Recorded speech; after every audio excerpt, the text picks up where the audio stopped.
नमस्कार दोस्तों, तो इस वीडियो में आप लोगों का स्वागत करता हूं। इस वीडियो में आप लोग जानने वाले हैं प्रेजेंट पार्टिसिपल के बारे में। तो प्रेजेंट पार्टिसिपल होता क्या है ये बता दूं आप लोगों को। वर्ब की फर्स्ट फॉर्म में जब आईएनजी लगती है, मतलब कि वर्ब की आईएनजी फॉर्म को ही प्रेजेंट पार्टिसिपल कहते हैं। और ये दो प्रकार से सेंटेंसेस बना सकती है। कैसे? पहला सेंस ये देगा होते हुए, कुछ होते हुए, और सेकंड सेंस ये देता है कुछ करके। जैसे कि सीइंग का मतलब हो जाएगा देखते हुए, या फिर इसका मतलब हो सकता है देखकर। ईटिंग का मतलब हो जाएगा कुछ खाते हुए या फिर खाकर। गोइंग का मतलब जाते हुए या जाकर। मतलब कि वर्ब की कोई भी आईएनजी फॉर्म हो वो दो सेंस रखती है, एक तो कुछ करते हुए और सेकंड कुछ करके। तो इस प्रकार से हम प्रेजेंट पार्टिसिपल का यूज करते हैं। अब यहां पर देखिए sentence plus sentence plus sentence, मतलब कि प्रेजेंट पार्टिसिपल का किस प्रकार से यूज करें कि हमें ये होते हुए वाला सेंस दे। प्रेजेंट पार्टिसिपल किस प्रकार से हम सेंटेंसेस को जोड़े कि होते हुए वाला सेंस आए, और किस प्रकार से हम सेंटेंसेस को जोड़े कि कुछ करके वाला सेंस आए। दोनों अलग अलग प्रकार से बनेंगे, ये भी मैं आपको बता दूं। जैसे कि सीइंग का मतलब देखते हुए है, इसका अलग स्ट्रक्चर है। सीइंग का मतलब देख कर है, इसका अलग स्ट्रक्चर होगा। तो मैं हूं अनिल कुमार, आप लोग देख रहे हैं डेली इंग्लिश फॉर ऑल। तो आइए इस वीडियो को शुरू कर देते हैं। देखिए आपके सामने तीन सेंटेंसेस है। ही वेंट टू आगरा, वो आगरा गया। और सेकंड सेंटेंस है Agra is a beautiful city, Agra एक सुंदर शहर है। और थर्ड सेंटेंस है he saw the Taj Mahal there, उसने वहां ताजमहल देखा। इन तीनों सेंटेंस को हम कंबाइन करेंगे, मतलब कि जोड़ेंगे, और जोड़कर एक नया सिंपल सेंटेंस बनाएंगे, वो भी प्रेजेंट पार्टिसिपल का यूज करते हुए, जहां पर उसका सेंस आएगा कर। अभी ये कर वाला सेंस देगा। करते हुए, कुछ करते हुए वाला सेंस कब आएगा वो मैं आपको बताऊंगा। देखिए sentence plus sentence plus sentence, तीन सेंटेंसेस को हम जोड़ेंगे और एक नया सिंपल सेंटेंस बनाएंगे प्रेजेंट पार्टिसिपल का यूज करके। तो देखिए सबसे पहले what is a simple sentence. सबसे पहले आप ये जाने कि सिंपल सेंटेंस कहते किसे हैं। तो देखिए एक सिंपल सेंटेंस कुछ शब्दों का समूह होता है जिसमें केवल एक फाइनाइट वर्ब होती है। आप कहेंगे कि फाइनाइट वर्ब क्या होती है। अब देखिए ही इज गुड, वो अच्छा है। ही वॉज गुड, वो अच्छा था। तो जो भी वर्ब टेंस के अनुसार बदले या फिर सब्जेक्ट के अनुसार बदले वो फाइनाइट वर्ब कहलाती है। मतलब कि यहाँ पर इज जो है ये टेंस के अनुसार बदल रही है। अगर हम प्रेजेंट की बात करें तो इज है, पास्ट की बात करें तो वही इज वॉज में बदल जाता है। ठीक है, तो ये दोनों फाइनाइट वर्ब है। इसी प्रकार से आई प्ले क्रिकेट, अगर हम पास्ट की बात करें आई प्लेड क्रिकेट, बदल गया। देखिए यहाँ पर ये वर्ब बदल गई सेकंड फॉर्म में, पास्ट में। तो ये फाइनाइट वर्ब है। जो भी वर्ब टेंस या सब्जेक्ट के अनुसार बदल जाए उसे फाइनाइट वर्ब कहते हैं। तो आप लोगों को पता चला सिंपल सेंटेंस कुछ शब्दों का समूह होता है जिसमें केवल एक फाइनाइट वर्ब होती है। अब देखिए बात ये आ जाती है कि यहाँ पर देखिए ही वेंट टू आगरा, यहाँ पर एक फाइनाइट वर्ब है जो कि टेंस के अनुसार बदल जाएगी। Agra is a beautiful city, यहाँ पर इस जो है ये भी फाइनाइट वर्ब है, ये भी टेंस के अनुसार बदल जाएगी। He saw the Taj Mahal there, यहाँ पर ये सॉ ये भी फाइनाइट वर्ब है, ये भी टेंस के अनुसार बदल जाएगी। जबकि एक सिंपल सेंटेंस बनाने के लिए हमें केवल एक फाइनाइट वर्ब चाहिए, लेकिन इन तीनों सेंटेंसेस में तो तीन फाइनाइट वर्ब है, वेंट, इज और सॉ। तो हमें एक नया सिंपल सेंटेंस बनाने के लिए दो फाइनाइट वर्ब को रिमूव करना पड़ेगा या उसका स्वरूप चेंज करना पड़ेगा। तो देखिए किस प्रकार से। तो हम इन तीनों को जोड़ के इस प्रकार से बना सकते हैं। गोइंग टू आगरा मतलब आगरा जाकर, अ ब्यूटीफुल सिटी एक सुंदर शहर, ही सॉ द ताजमहल उसने ताजमहल देखा। तो ये देखिए इन तीनों को कंबाइन करके हमने इस प्रकार से सेंटेंस बना दिया। गोइंग टू आगरा, आगरा जाकर, अ ब्यूटीफुल सिटी एक सुंदर शहर, ही सॉ द ताजमहल उसने ताजमहल देखा। आप कहेंगे कि किस प्रकार से बना, हमें समझ नहीं आया। तो देखिए गोइंग यहाँ पर कैसे आया। ये पहला सेंटेंस है, इसका वेंट जो है इसकी फर्स्ट फॉर्म में आईएनजी जोड़ा, मतलब गो में आईएनजी जोड़ा हमने। तो गोइंग, गोइंग का यहाँ पर मतलब हो गया जाकर। कहाँ जाकर? टू आगरा, आगरा जाकर। तो यहाँ पर अब वेंट को हमने गोइंग में चेंज कर दिया जो कि एक नॉन फाइनाइट वर्ब है। गोइंग टू आगरा, आगरा जाकर, अ ब्यूटीफुल सिटी एक सुंदर शहर। आप कहेंगे कि यहाँ पर आगरा इज नहीं लगाया आपने, तो यहाँ पर आगरा और इज को हमने रिमूव कर दिया क्योंकि हम केवल इंपॉर्टेंट इंफॉर्मेशन यहाँ पर बताएंगे। मतलब कि जो जरूरी इंफॉर्मेशन है वही इस सेंटेंस में रखा जाएगा जब भी हम दो या दो से अधिक सेंटेंसेस को कंबाइन करते हैं। तो आगरा पहले ही मेंशन हो चुका है यहाँ पर, ठीक है। तो हम दोबारा लिखने की जरूरत नहीं है और हेल्पिंग वर्ब को रिमूव करेंगे क्योंकि ये फाइनाइट वर्ब है, ठीक है। इसे रिमूव किया, सीधा हमने लिख दिया a beautiful city. Going to Agra, Agra जाकर अ ब्यूटीफुल सिटी, एक सुंदर शहर। He saw the Taj Mahal, he saw the Taj Mahal there, यहाँ पर हमने देयर को भी रिमूव किया। देयर को क्यों रिमूव किया? क्योंकि हमने आगरा पहले ही मेंशन कर दिया है कि आगरा जाकर उसने ताजमहल देखा। तो कहाँ देखा? वहाँ। तो वहाँ कहाँ? आगरा ही तो आगरा हमने पहले ही मेंशन कर दिया, तो यहाँ पर बताना जरूरी नहीं है कि देयर, ठीक है, इसलिए हमने उसे भी रिमूव कर दिया। अब आप लोगों को बताऊं, इस सेंटेंस में बताइए कितनी फाइनाइट वर्ब है, क्योंकि ये एक सिंपल सेंटेंस है। एक सिंपल सेंटेंस में केवल एक ही फाइनाइट वर्ब होनी चाहिए और इस सेंटेंस में केवल एक ही फाइनाइट वर्ब है, वो भी है ये, ठीक है, सॉ, मतलब कि देखा। आप कहेंगे गोइंग, गोइंग तो नॉन फाइनाइट वर्ब हो गई, मतलब कि ये अपना स्वरूप अब चेंज नहीं कर सकती, चाहे टेंस कोई सा भी हो, कोई सा भी सब्जेक्ट हो, ठीक है। तो यहाँ पर केवल एक फाइनाइट वर्ब है, इसलिए ये एक सिंपल सेंटेंस बन चुका है। इसका हिंदी मीनिंग है एक खूबसूरत शहर आगरा में जाकर उसने ताजमहल देखा। अब आप कहेंगे ये प्रेजेंट पार्टिसिपल, क्या और भी पार्टिसिपल होते हैं? हाँ होते हैं। तो देखिए, पहला होता है प्रेजेंट पार्टिसिपल, मतलब कि वर्ब की आईएनजी फॉर्म, जैसे गो प्लस आईएनजी, गोइंग। इसी प्रकार से होता है परफेक्ट पार्टिसिपल भी, हैविंग प्लस वर्ब की थर्ड फॉर्म का यूज करते हैं। और थर्ड होता है पास्ट पार्टिसिपल, जिसमें हम V3 का यूज करते हैं, मतलब कि वर्ब की थर्ड फॉर्म का यूज करते हैं। तो इस वीडियो में हम केवल वर्ब की आईएनजी फॉर्म वाला प्रेजेंट पार्टिसिपल का यूज कर रहे हैं। अब आप कहेंगे पार्टिसिपल होता ही क्या है? तो आपको अब मैं बताऊं कि पार्टिसिपल किसे कहते हैं। देखिए, पार्टिसिपल नॉन फाइनाइट वर्ब का एक रूप है जो एडजेक्टिव की तरह काम करता है। जैसे देखिए, आई सी हिम, मैं उसे देखता हूं। कमिंग, आते हुए। हेयर, यहाँ। एवरीडे, हर दिन, मैं उसे यहाँ हर दिन आते हुए देखता हूं। अगर हम इस सेंटेंस को पास्ट में करें, आई सॉ हिम कमिंग हेयर, मैंने उसे यहाँ आते देखा। तो यहाँ पर देखिए, जब हमने प्रेजेंट की बात की तो ये सी था, ठीक है, आई सी हिम। जब हमने पास्ट की बात की तो I saw him, see saw में बदल गया, मतलब कि ये फाइनाइट वर्ब है, ये टेंस के अनुसार बदल रही है। लेकिन यहाँ पर देखिए कमिंग और यहाँ पर कमिंग, ये क्यों नहीं बदला? क्योंकि ये नॉन फाइनाइट हो चुका है, ये प्रेजेंट पार्टिसिपल बन चुका है, जो कि एक्स्ट्रा इंफॉर्मेशन दे रहा है किसके बारे में? इस व्यक्ति के बारे में। देखिए, I see him coming here everyday, मैं उसे देखता हूं। एडजेक्टिव का क्या काम होता है? किसी नाउन या प्रोनाउन के बारे में एक्स्ट्रा इंफॉर्मेशन देना।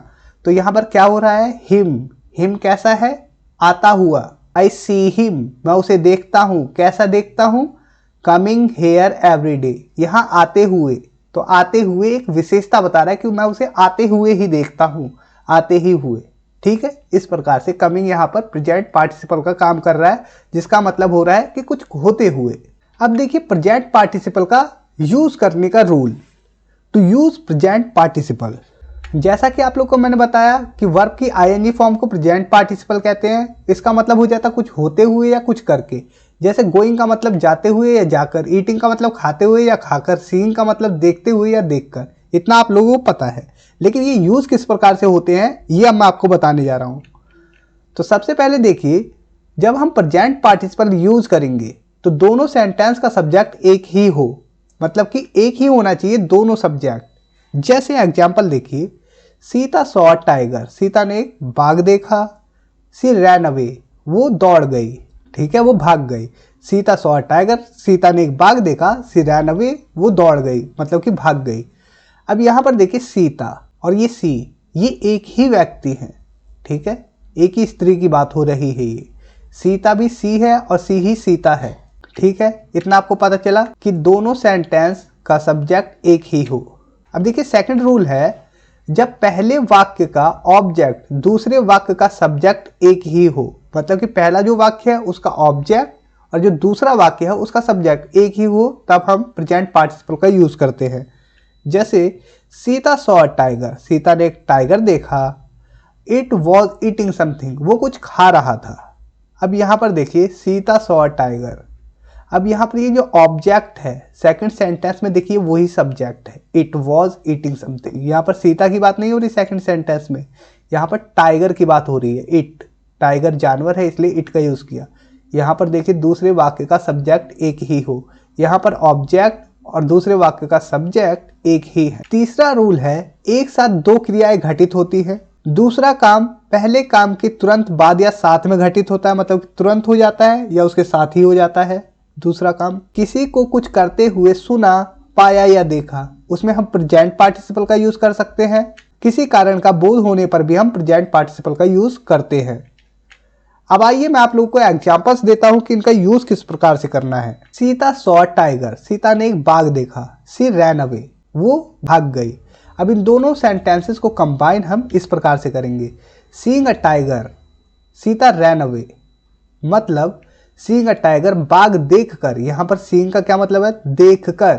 सीइंग अ टाइगर जब भी स्टार्टिंग में होगा आईएनजी फॉर्म तो उसका मतलब होगा देखकर या कुछ करके, ठीक है, कर वाला सेंस देगा। Seeing a tiger Sita ran away. जब भी दोनों वाक्यों के सब्जेक्ट सेम होंगे, जैसे सीता भी वही है, सी भी वही है, सीता ही ने बाघ को देखा और सीता ही दौड़ी, ठीक है। तो देखिए सीता के बाद इसकी फर्स्ट फॉर्म में आईएनजी लगाएंगे तो सी की सेकंड फॉर्म में सॉ, सी में हमने आईएनजी लगाया, सीइंग हो गया, ठीक है। इतना आप लोगों को क्लियर है। अब देखिए Sita saw a tiger, it was eating something. अब यहां पर क्या कंडीशन है? Sita saw a tiger, Sita ने एक टाइगर देखा, बाघ देखा। अब बाघ के बारे में आगे बात हो रही है, इट वॉज ईटिंग समथिंग, मतलब कि वो कुछ खा रहा था। यहां पर देखिए बाघ, इट, तो ये ऑब्जेक्ट है और ये सेकंड वाक्य में सब्जेक्ट है। ये टाइगर, हम यहाँ टाइगर लिख सकते थे, यहाँ पर टाइगर लिख सकते थे, लेकिन हमने प्रोनाउन का यूज कर लिया टाइगर, मतलब कि इट प्रोनाउन का यूज कर लिया जानवर के लिए। तो यहाँ पर अब कंडीशन अलग है। अब यहाँ पर हम इसे आईएनजी फॉर्म में नहीं बदलेंगे। क्यों? हम देखिए किस प्रकार से बनाते हैं इसे। सीता सॉ टाइगर, यहाँ वाले सेंटेंस को हमने ज्यों का त्यों उतार दिया। अब इस वाले सब्जेक्ट और इस वाली हेल्पिंग वर्ब को रिमूव कर देंगे। रिमूव किया, यहाँ से गायब कर दिया। उसके बाद हमने सीधा लिखा ईटिंग। जो भी यहाँ पर किसी भी फॉर्म में वर्ब हो, सेकंड फॉर्म या थर्ड फॉर्म, हम वर्ब की आईएनजी फॉर्म ही रखेंगे यहाँ पर, ठीक है। जिसका मतलब हो जाएगा ईटिंग का मतलब यहाँ पर है खाते हुए, समथिंग, कुछ। तो सीता सॉ टाइगर, सीता ने एक बाघ देखा, ईटिंग समथिंग, कुछ खाते हुए। तो यहाँ पर ये ईटिंग खाकर नहीं, खाते हुए वाला सेंस दे रहा है, जो कि एक ऑब्जेक्ट के बाद आ रहा है। तो इतना क्लियर हुआ। जब भी बीच में आएगा कोई भी आईएनजी फॉर्म तो उसका मतलब होता है कुछ होते हुए, ना कि कुछ करके। अब देखिए Ravi was tired, he sat on the chair. Ravi थका हुआ था और he sat on the chair, वो चेयर पर बैठ गया। तो हम इसे बना सकते हैं बीइंग टायर्ड। आप कहेंगे बीइंग क्यों, यहाँ पर तो वॉज आया है। यहाँ पर वॉज आया है बेशक, लेकिन ये वॉज बी की ही फॉर्म है। बी की फॉर्म कौन कौन सी है? इज, एम, आर, वॉज, वर। हमेशा बेस फॉर्म में आईएनजी लगाना है। तो ये बेस फॉर्म क्या है वॉज की? बी। तो बी में आईएनजी लगाएंगे तो बीइंग हो जाता है, ठीक है। बीइंग टायर्ड मतलब थका होने पर। Ravi sat on the chair, Ravi chair पर बैठ गया। आप कहेंगे यहाँ पर ही है तो यहाँ रवि क्यों? रवि इसलिए, अगर यहाँ पर भी ही होता तो हम यहाँ पर ही लिखते, लेकिन जब कोई नाउन दे रखा है तो हम केवल नाउन को ही लिखेंगे, प्रोनाउन को नहीं लिखेंगे। तो यहाँ पर ही को हम रिमूव करके रवि ही लिखेंगे, ना कि ही लिखेंगे, ठीक है। जब नाउन दे रखा है तो नाउन को ही लिखेंगे। इसी प्रकार से देखिए आई सॉ अ कैट, मैंने एक बिल्ली देखी। It was sitting on a tree, वो पेड़ पर बैठी हुई थी। हम इसे इस प्रकार से बनाते हैं आई सॉ अ कैट, मैंने एक बिल्ली देखी, सिटिंग, बैठी हुई। यहाँ पर बैठ कर नहीं है अब इसका सेंस, इसका मतलब है बैठी हुई, ऑन अ ट्री, पेड़ पर बैठी हुई। मैंने एक पेड़ पर बैठी हुई बिल्ली देखी, इसका पूरा सेंस ये आता है। अब देखिए यहाँ पर ये जो सब्जेक्ट है ये इट तो नहीं है, वो यहाँ पर जो ये कैट है वही तो ये इट है। इसलिए जब भी इस प्रकार का सेंटेंस हो, मतलब कि पहले वाक्य का ऑब्जेक्ट ये कैट है और सेकंड वाक्य का जो सब्जेक्ट है वो कैट ही है, यहाँ पर कैट लिख सकते थे। तो इस प्रकार से सेंटेंसेस को जोड़ने पर जो भी इस वाले सेकंड वाक्य की वर्ब होगी, चाहे वो सेकंड फॉर्म हो, फर्स्ट फॉर्म हो या फिर थर्ड फॉर्म हो या फिर आईएनजी फॉर्म हो, मतलब कि जब हम प्रेजेंट पार्टिसिपल का यूज करते हुए एक नया सेंटेंस बनाएंगे तो पहला वाला वाक्य तो ऐसे ही लिख देंगे I saw a cat, I saw a cat, और जो दूसरा वाक्य होगा उसमें से हम सब्जेक्ट और हेल्पिंग वर्ब को रिमूव कर देंगे, ठीक है। और वर्ब की कोई सी भी फॉर्म होती है यहाँ पर आईएनजी फॉर्म ही लगानी है उसकी, ठीक है। और उसके बाद जो भी प्रीपोजिशन वगैरह है वो वैसे ही रख देनी है। अब एक लास्ट सेंटेंस है, ये बहुत ही ज़्यादा कंफ्यूज करता है व्यूवर्स को। देखिए, आई found him in your room, मैंने उसे तुम्हारे कमरे में पाया। ही वॉज प्लेइंग, वो खेल रहा था, ठीक है। अब यहाँ पर देखिए ये आई है और यहाँ पर सब्जेक्ट ही है और यहाँ पर दो ऑब्जेक्ट है। पहला आई फाउंड हिम, ठीक है, ये हो गया पहला ऑब्जेक्ट। इन योर रूम, ये हो गया दूसरा ऑब्जेक्ट। तो यहाँ पर ध्यान दीजिए, ये जो ही है वही तो ये हिम है। आई फाउंड हिम, मैंने उसे पाया। इन योर रूम, तुम्हारे कमरे में। ही वॉज प्लेइंग, वो खेल रहा था। तो ये जो ऑब्जेक्ट, इसके बाद हम आईएनजी फॉर्म लगाएंगे। जैसे देखिए, आई found him playing, I found him playing in your room, मैंने उसे तुम्हारे कमरे में खेलता हुआ पाया। आई फाउंड हिम प्लेइंग। आप ये नहीं कर सकते थे कि ये सेंटेंस ऐसे का ऐसे ही उतार दे, क्योंकि ये जो ऑब्जेक्ट है ये बीच में है। जब भी ऐसा हो तो इधर वाला जो प्रीपोजिशन फ्रेज है इसे हम लास्ट में लिखेंगे। तो आई फाउंड हिम पहले लिखेंगे, उसके बाद वर्ब की आईएनजी फॉर्म। आई फाउंड हिम प्लेइंग मतलब कि मैंने उसे पाया खेलते हुए इन योर रूम, तुम्हारे कमरे में। अगर आप इस प्रकार से बना देते आई found him in your room playing, तो ये सेंटेंस गलत हो जाता। तो दोस्तों, इस वीडियो में इतना ही। उम्मीद करता हूँ ये वीडियो आप लोगों को काफ़ी हेल्पफुल होगी और इस वीडियो से आप लोगों ने काफ़ी कुछ सीखा होगा। तो थैंक्स फॉर वॉचिंग। इस वीडियो पर मैं एम करता हूँ सिर्फ 500 लाइक के, तो 500 लाइक तो कर ही देना। Thanks for watching, take care, bye.